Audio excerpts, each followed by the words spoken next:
¿Qué tal? ¿Cómo están? Bienvenidos nuevamente a este espacio de reflexión semanal. Bueno, en las últimas horas se ha generado un debate muy interesante y muy intenso acerca de la aprobación que en la Cámara de Diputados del Congreso de la Unión se hizo de la ley para regular las marchas en el Distrito Federal. Como ustedes saben, pues ese ha sido un debate que ya tiene mucho tiempo, incluso años, y que representa, por una parte, el clamor ciudadano y el enojo ciudadano por las afectaciones que las marchas producen a la vida cotidiana de la ciudad, pero por otro lado también la necesidad de reconocer que se ejerce un derecho fundamental y que en esa dinámica pues es necesario hacer una discusión de fondo sobre lo que significa en todo caso el derecho a la libre manifestación. En diversos momentos, en lo personal y también de manera institucional, cuando así se requirió, he manifestado que ningún derecho fundamental es absoluto.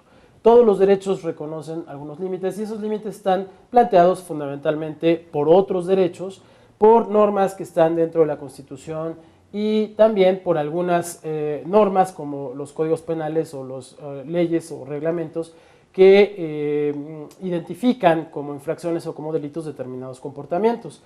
De manera tal que un poco lo que se requiere en un caso como este es poder extraer estos límites tanto de los instrumentos internacionales, de la Constitución y de las normas que prohíben conductas por ser delitos o por ser infracciones. Preguntarse, por lo tanto, qué significa regular el derecho a la libertad de manifestación plantea hoy también hacerlo en el nuevo marco constitucional del que ya hemos hablado en este espacio en ocasiones anteriores. Una primera cuestión que es importantísimo plantear es que el legislador tiene obligaciones claras que derivan de la propia Constitución y que en este caso le requieren al legislador tomar en consideración por lo menos dos cuestiones que me parece importante puntualizar. La primera tiene que ver con que la regulación de un derecho fundamental en el marco constitucional que tenemos hoy, implica no limitarlo.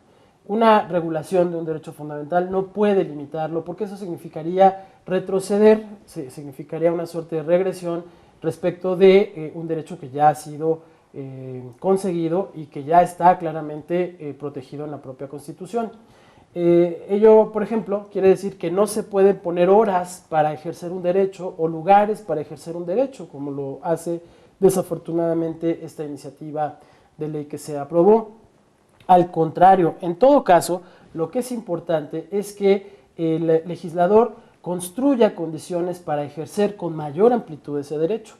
Nuevas formas de expresión, por ejemplo, caminos institucionales más consolidados para que la libertad de expresión, la libertad de manifestación tenga vías de acceso hacia donde tiene que llegar, la autoridad por supuesto, y de modo tal que se encuentren diversas formas de solución. Una siguiente consideración tiene que ver con que en todo caso, lo que sí puede hacer una regulación sobre un derecho como el que estamos hablando es crear mecanismos para que la autoridad que es la que está obligada frente al derecho, pueda cumplir efectivamente con esas obligaciones que la Constitución le mandata. Hemos hablado de ellas, 4 obligaciones concretamente. La obligación de respetar, que en este caso significa que la autoridad no puede interferir en la realización del derecho, en el ejercicio del derecho. La obligación de proteger, que tiene dos sentidos importantísimos aquí. Por una parte, la obligación de evitar que otros interfieran con el ejercicio de este derecho. ¿Quiénes son esos otros? Bueno, por ejemplo, cuando algunos grupos han irrumpido en algunas de estas manifestaciones de manera violenta, poniendo en entredicho el ejercicio, poniendo en riesgo el ejercicio del derecho a la libertad de manifestación. Pero hay otra faceta que me parece mucho más importante, que es la de evitar que se estigmatice, que se generen etiquetas a quienes ejercen este derecho, ¿no? Tengo la impresión de que esta ley que se aprobó en la Cámara de Diputados no cumple con esta obligación ni tampoco ayuda a que la autoridad ejecutora pueda cumplir con ella. Al contrario, el mensaje que está mandando la ley tiene implicaciones peyorativas en el ejercicio a la libertad de expresión. envía un mensaje de que quien va a manifestarse está en el lindero de cometer algún acto que debe ser sancionado. Esta ley contiene sanciones específicas, de manera tal que el mensaje que queda es un mal mensaje, es un mensaje que contradice esta obligación de protección. También hay una obligación de promoción, eso es importantísimo. Eso quiere decir que la autoridad está obligada a hacerle saber a todas las personas que existe el derecho a la libertad de manifestación, cuáles son los límites de este derecho a la libertad de manifestación, y en todo caso, en ese mensaje también debe ir implícita la necesidad de hacerle saber a las personas que debemos respetar el derecho a la libertad de manifestación. Y finalmente, la obligación de garantizar, que también es fundamental y que en este caso se convierte quizás en la piedra angular que permite aproximarnos al problema desde una perspectiva distinta. Habría que preguntarnos si efectivamente tenemos las garantías suficientes como para que los descontentos sociales, las problemáticas que se han derivado con motivo del desacuerdo respecto de las reformas que han motivado las manifestaciones en los últimos meses, si existen los mecanismos institucionales adecuados para poder satisfacer esas demandas por vías que hagan, en todo caso subsidiaria, la manifestación en las calles. Yo creo que responder a esa pregunta implica al mismo tiempo hacer un cuestionamiento serio por la falta de cumplimiento de esta obligación de garantizar el acceso a la libre demanda, a la libre manifestación de ideas, de manera tal que esto tiene que ocurrir en las calles. Por eso resulta paradójico que ante la ausencia de estos mecanismos institucionales terminemos castigando la única posibilidad que le queda a mucha gente para hacer valer sus ideas y para hacer un planteamiento acerca de sus inconformidades. Hay sin duda una serie de cuestiones que deben ser atendidas desde el punto de vista jurídico en la propia ley, cosas que me llamaron muchísimo la atención, como por ejemplo la prohibición de proferir insultos a las personas.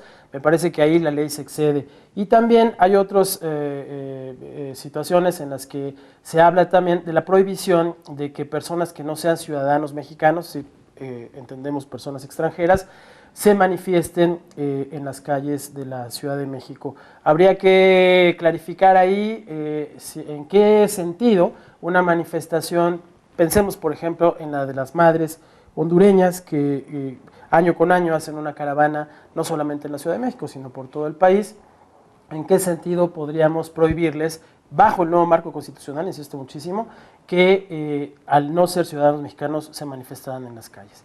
En fin, hay cuestiones que hay que ver con mucho detalle y con una visión jurídica muy aguda.